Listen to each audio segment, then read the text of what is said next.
Yakub dan Firaun. Kemudian pergilah Yusuf memberitahukan kepada Firaun, ayahku dan saudara-saudaraku beserta kambing, dombanya, lembu sapinya dan segala miliknya telah datang dari Kanaan, dan sekarang mereka ada di tanah Goshen. Dari antara saudara-saudaranya itu dibawanyalah 5 orang menghadap Firaun. Firaun bertanya kepada saudara-saudaranya, apakah pekerjaanmu? Jawab mereka kepada Firaun, hamba-hambamu ini gembala domba, baik kami maupun nenek moyang kami. Lagi kata mereka kepada Firaun, kami datang untuk tinggal di negeri ini sebagai orang asing, sebab tidak ada lagi padang rumput untuk kumpulan ternak hamba-hambamu ini. Karena hebat kelaparan di tanah Kanaan, maka sekarang izinkanlah hamba-hambamu ini menetap di tanah Goshen. Lalu berkata Firaun kepada Yusuf, ayahmu dan saudara-saudaramu telah datang kepadamu, tanah Mesir ini terbuka untukmu, tunjukkanlah kepada ayahmu dan kepada saudara-saudaramu tempat menetap di tempat yang terbaik dari negeri ini. Biarlah mereka diam di tanah Goshen, dan jika engkau tahu di antara mereka orang-orang yang tangkas, tempatkanlah mereka menjadi pengawas ternakku. Dan Yusuf memelihara ayahnya, saudara-saudaranya dan seisi rumahnya, ayahnya dengan makanan menurut jumlah anak-anak mereka.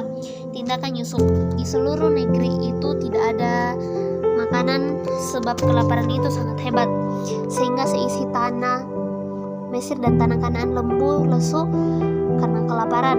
Maka Yusuf mengumpulkan segala uang yang didapat dari tanah Mesir dan tanah Kanaan, yakni uang pembayar gandum yang dibeli mereka, dan Yusuf membawa uang itu ke dalam istana Firaun. Setelah habis uang di tanah Mesir dan tanah Kanaan, datanglah semua orang Mesir menghadap Yusuf beserta berkata, biarkanlah makanan kepada kami, mengapa kami harus mati di depanmu, sebab kami tidak ada lagi uang.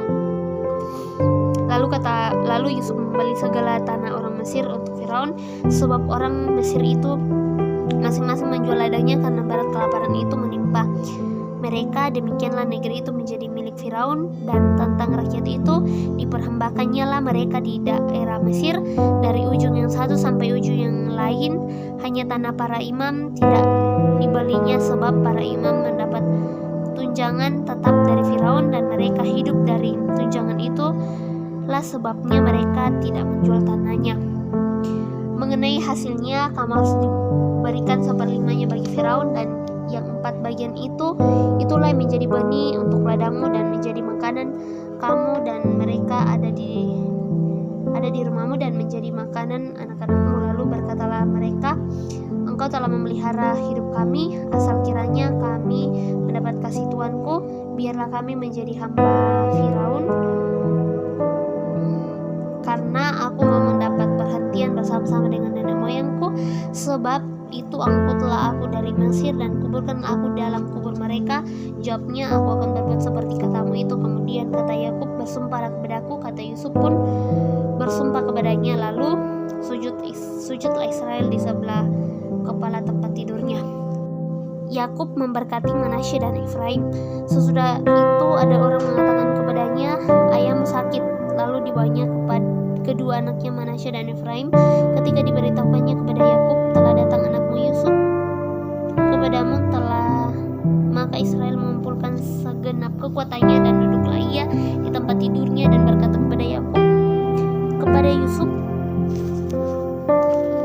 Allah yang Maha Kuasa telah menampakkan diri kepadaku di Luz di tanah Kanaan dan memberkati aku serta berfirman kepadaku, akulah yang membuat engkau beranak cucu, dan aku akan membuat engkau bertambah banyak dan menjadi sekumpulan bangsa-bangsa. Aku akan memberikan negeri ini kepada keturunanmu untuk menjadi miliknya sampai selama-lamanya. Maka sekarang kedua anakmu yang lahir bagimu di tanah Mesir sebelum aku datang kepadamu, akulah yang punya mereka, akulah yang mempunyai Efraim dan Manasye seperti Ruben dan Simon. Dan keturunanmu yang kuperoleh sesudah mereka, engkaulah yang mempunyai, tetapi dalam pembagian warisan nama mereka akan disebutkan berdasarkan nama kedua saudaranya itu. Kalau aku pada waktu perjalananku dari Padan dan kematian Rahel di tanah Kanaan di jalan, ketika kami tidak berapa jauh lagi dari Efrata, dan aku akan menguburkannya di sana, di sisi jalan ke Efrata, yaitu Bethlehem. Ketika Israel melihat anak-anak Yusuf, bertanyalah ia, siapakah ini? Jawab Yusuf kepadanya, inilah anak-anakku yang telah kuberikan kepadaku di sini. Maka kata Yakub, dekatkanlah mereka kepadaku supaya berkati mereka.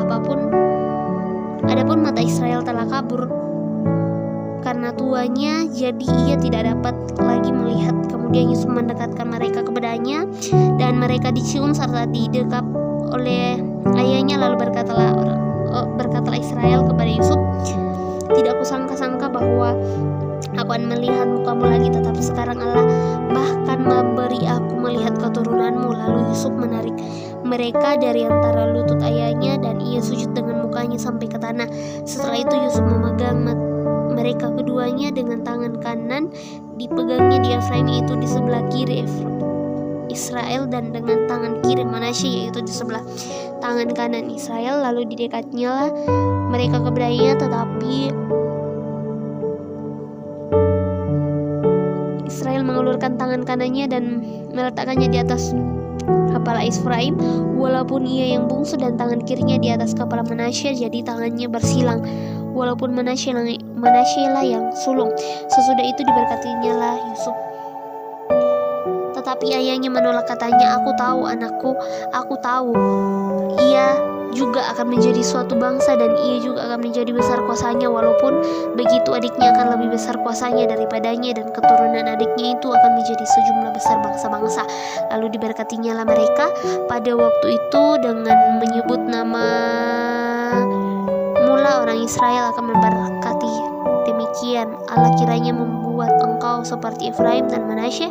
Demikianlah didahulukannya Efraim daripada Manasye. Kemudian berkatalah Israel kepada Yusuf, tidak lama lagi aku akan mati, tetapi Allah akan menyertai kamu dan membawa kamu kembali ke negeri nenek moyangmu. Berkata Yakub dan penghabisan kepada anak-anaknya. Firman Tuhan, kemudian Yakub memanggil anak-anaknya dan berkata, datanglah berkumpul supaya kuberitahukan kepadamu apa yang akan kamu alami di kemudian hari. Berhimpunlah kamu dan dengarkanlah, ya anak-anak Yakub, dengarkanlah kepada Israel ayahmu. Ruben, engkaulah yang sukung kekuatan dan permulaan kegagahanku, engkaulah yang terutama dan yang keluhuran, yang terutama dalam kesanggupan. Engkau yang membual sebagai air, tidak lagi engkau terutama, sebab engkau telah menaiki tempat tidur ayahmu. Waktu itu kamu telah melanggar kesuciannya. Dia telah menaiki petiduranku. Simon dan Lewi bersaudara, senjata mereka ialah alat kekerasan. Janganlah kiranya jiwaku turut dalam permupakatan mereka.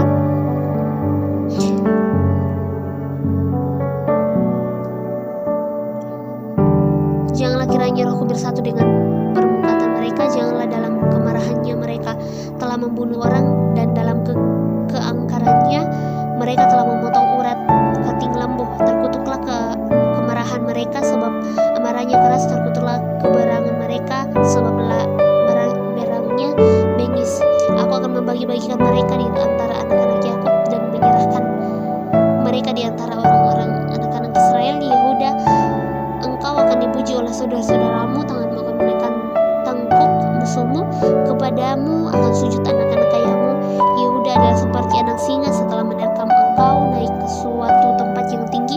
Hai anakku, ia meniarap dan berbaring seperti singa jantan dan seperti singa betina. Siapa yang berani membangunkannya? Tongkat kerajaan tidak akan beranjak dari Yehuda, ataupun lambang pemerintahan dari antara kakinya, sampai dia datang dan berhak atasnya. Maka kepadanya akan takluk bangsa-bangsa. Ia pun akan menempatkan keledainya pada pohon anggur, dan anak keledainya pada pohon anggur pilihan, dan ia akan mencari pakaiannya dengan anggur, dan bajunya akan darah buah anggur. Itulah semuanya suku Israel yang berjumlah 12, dan itulah yang dikatakan ayahnya kepada mereka ketika ia memberkati mereka. Tetap tiap-tiap orang diberkatinya, dengan berat dikutukannya kepada mereka masing-masing. Yakub meninggal dan dikuburkan.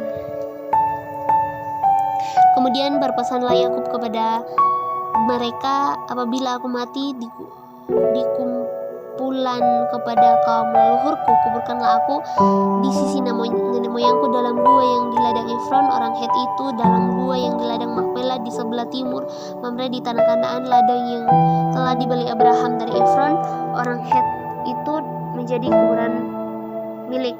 Setelah Yakub itu berpesan kepada anak-anaknya, ditarikannya kakinya ke atas tempat berbaring dan meninggallah ia, maka ia dikumpulkan kepada kaum leluhurnya. Lalu Yusuf merebahkan dirinya mendekat muka ayahnya serta menangis dan mencium dia, dan Yusuf memerintahkan kepada tabib-tabib yaitu hamba-hambanya untuk merempah-rempahi mayatnya.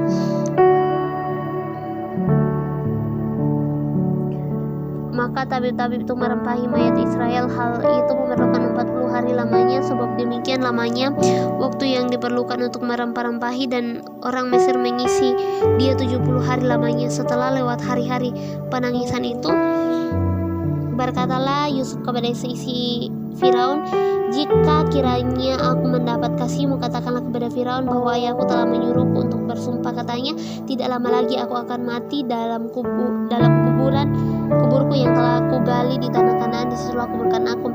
Oleh sebab itu izinkanlah aku pergi ke sana supaya aku menguburkan ayahku, kemudian aku akan kembali. Baik, serta seisi rumah Yusuf juga saudara-saudaranya seisi rumah ayahnya, hanya anak-anaknya serta kambing domba dan lembu sapinya ditinggalkan mereka di tanggungan Goshen. Setelah mereka sampai di Kegeron Haatat yang di seberang sungai Yordan, maka mereka mengadakan di situ ratapan yang sangat sedih dan riuh, dan Yusuf mengadakan perkabungan 7 hari lamanya karena ayahnya itu.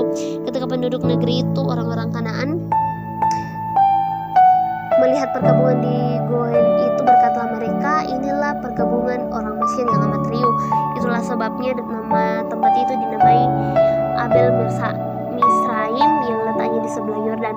Setelah ayahnya dikuburkan, pulangilah Yusuf ke Mesir, dia dan saudara-saudaranya dan semua orang yang turut pergi ke sana bersama-sama dengan dia untuk menguburkan ayahnya. Yusuf menghiburkan hati saudara-saudaranya. Ketika saudara-saudaranya Yusuf melihat bahwa ayah mereka telah mati, berkatalah mereka, boleh jadi Yusuf akan mendendam kita, akan membalas sepenuhnya kepada kita segala kejahatan yang kita telah lakukan kepadanya.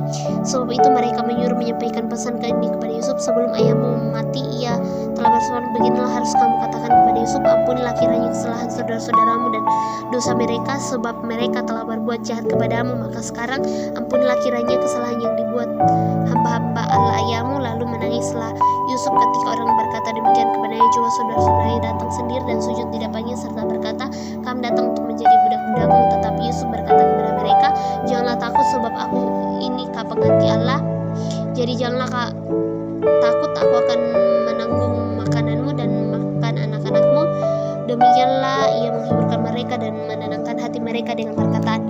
Yusuf meninggal. Adapun Yusuf, ia tetap tinggal di Mesir beserta kaum keluarganya, dan Yusuf hidup 110. Jadi Yusuf sempat melihat anak cucu Efraim sampai keturunan yang ketiga juga Yusuf. Anak-anak Makir, anak Manasya lahir di pangkuan Yusuf. Lalu Yusuf menyuruh anak-anak Israel bersumpah, katanya, tentu Allah akan memperhatikan kamu. Pada waktu itu harus kamu membawa tulang-tulangku dari sini. Kemudian matilah Yusuf dan berumur 110 tahun. Mayatnya dirempah-rempahi dan ditaruh dalam peti di tanah Mesir. Amin firman Tuhan.